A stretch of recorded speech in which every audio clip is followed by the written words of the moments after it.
(1927), Benito Mussolini is the dictator prime minister of Italy. Mussolini is known for his tough, fascist, nationalistic stance. He is influenced by Hitler. A young archaeologist sees an opportunity.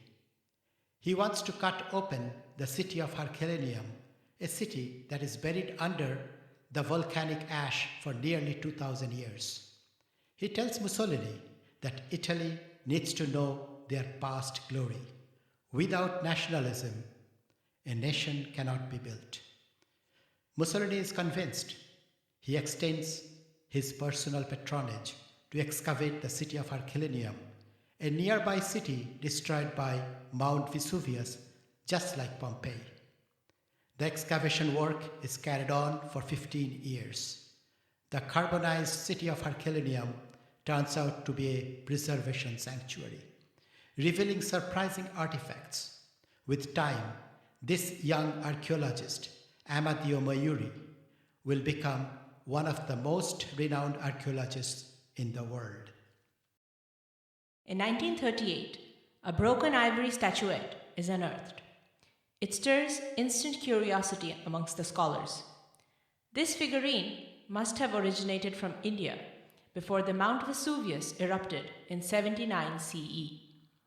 Today, this statuette is known as the Pompeii Lakshmi and is exhibited in the Naples National Archaeological Museum.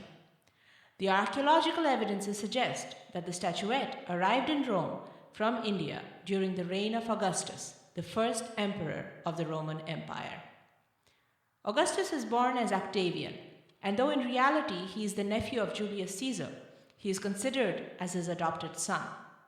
Octavian joins hands with Mark Antony and Marcus Lepidus to defeat the assassins of Julius Caesar in 42 BCE and divides Rome into 3 Roman republics as per their agreement.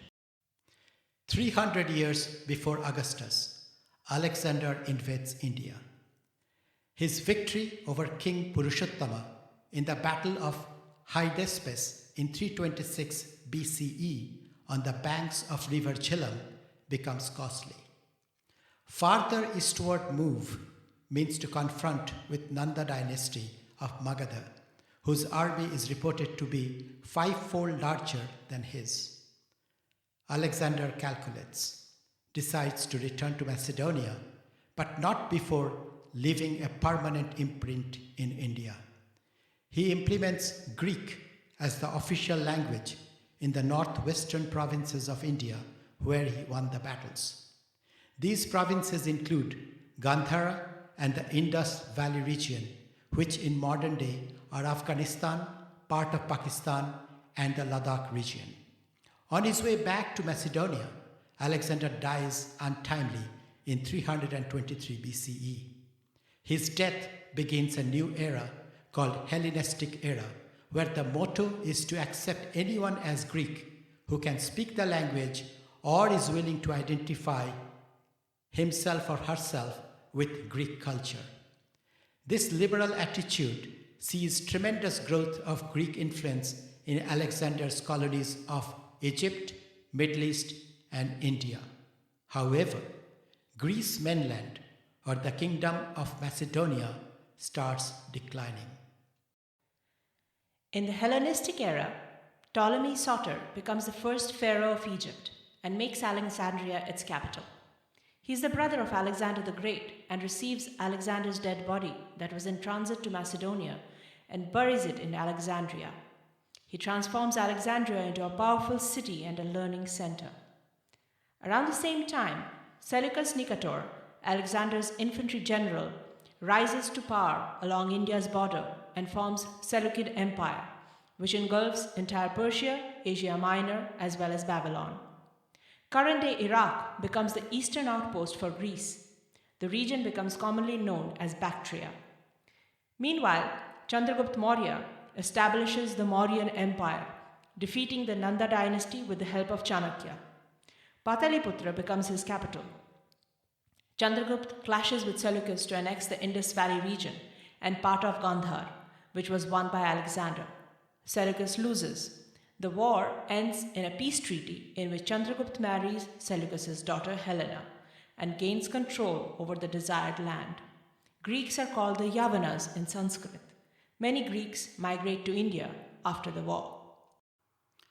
Helena's mother is a Persian and her father is King Seleucus. Yet, she becomes an Indian after marrying Chandragupta. She learns Sanskrit and Indian classical music, though she knows from the prenuptials that her son will never ascend to the throne. Seleucus receives 500 war elephants as part of the treaty and appoints Megasthenes as the ambassador to the Maurya kingdom.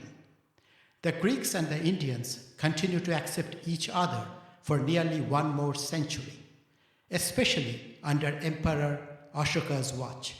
His liberal views help shape art, culture, religion, and language through the fusion of Greek and Indian intellects. The lion on the Ashoka pillar, which is the state symbol of India and appears on every Indian currency, shows a striking similarity with the lion symbol of Macedonia. However, the competition between Bactria and Magadha Dynasty continues. Towards the end of the 2nd century BCE, Takshila, India's prime learning center, is annexed by the Indo-Greek kingdom of Bactria, and their kingdom is expanded eastward. In 1988, a red sandstone block is discovered near Mathura. It has a Sanskrit inscription written in Brahmi script describing a donation of a water well by a Brahmin to the community. The inscription reads the location as Mathura, Yavanarajya, and the dedication dates are written using Yavana era. Literature suggests that if the inscription date is converted to Hindu calendar, it indicates the festival day of Holi. This proves to what extent Indians accepted the Greek way of life. In Vidisha, Madhya Pradesh, near the Buddhist stupa Sanchi, a stone column pillar is erected in 110 BCE. The pillar has a dedication which is in Sanskrit but inscribed in Brahmi script, and it reads, "This Garuda column of Vasudeva, the god of gods, was erected here by Heliodorus, a worshipper of Vishnu, the son of Dion, and an inhabitant of Takshila, who came as the Greek ambassador from the great king Antiochus to King Kashiputra Bhagyabhadra, the savior, then reigning prosperously in the 14th year of his kingship." Later excavations find ruins of a Vishnu temple in that area. The pillar must have been a part of that premise. The Heliodorus pillar still stands today, bearing a testimony of the Greeks unifying with Indian culture and spirituality. However, power starts shifting as the Hellenistic era ends, with Augustus replacing Greek influence around the world with Roman influence. Augustus wins a decisive victory over Mark Antony and Cleopetra in the naval battle of Actium in 31 BCE. Indian kingdoms adjust their international relations as the world politics shift power. According to Latin literature, at least 4 Indian embassies reach Augustus's court. The kingdom of Porus from the eastern part of Punjab, the embassy for port city Bharuch of modern-day Gujarat, the kingdom of Pandya from modern-day Madurai, and the kingdom of Cheras from present-day Kerala. The unknown author of the Latin book Periplus lists several ports around the Indian coastline, such as at the mouth of Indus in modern-day Pakistan, the harbors in modern-day Kerala and Tamil Nadu, and the mouth of Ganges near modern-day Kolkata had clear mentions. Trade continues between Indian kings and the Roman Empire, both by land and the sea route. The inscriptions at the base of Pompeii Lakshmi statue is written in Kharoshthi script, which suggests it must have touched Gandhara, because Kharoshthi is the script used in that region. Based on the iconography, many Indologists argue that the ivory figurine is more likely to depict Yakshi and not Lakshmi.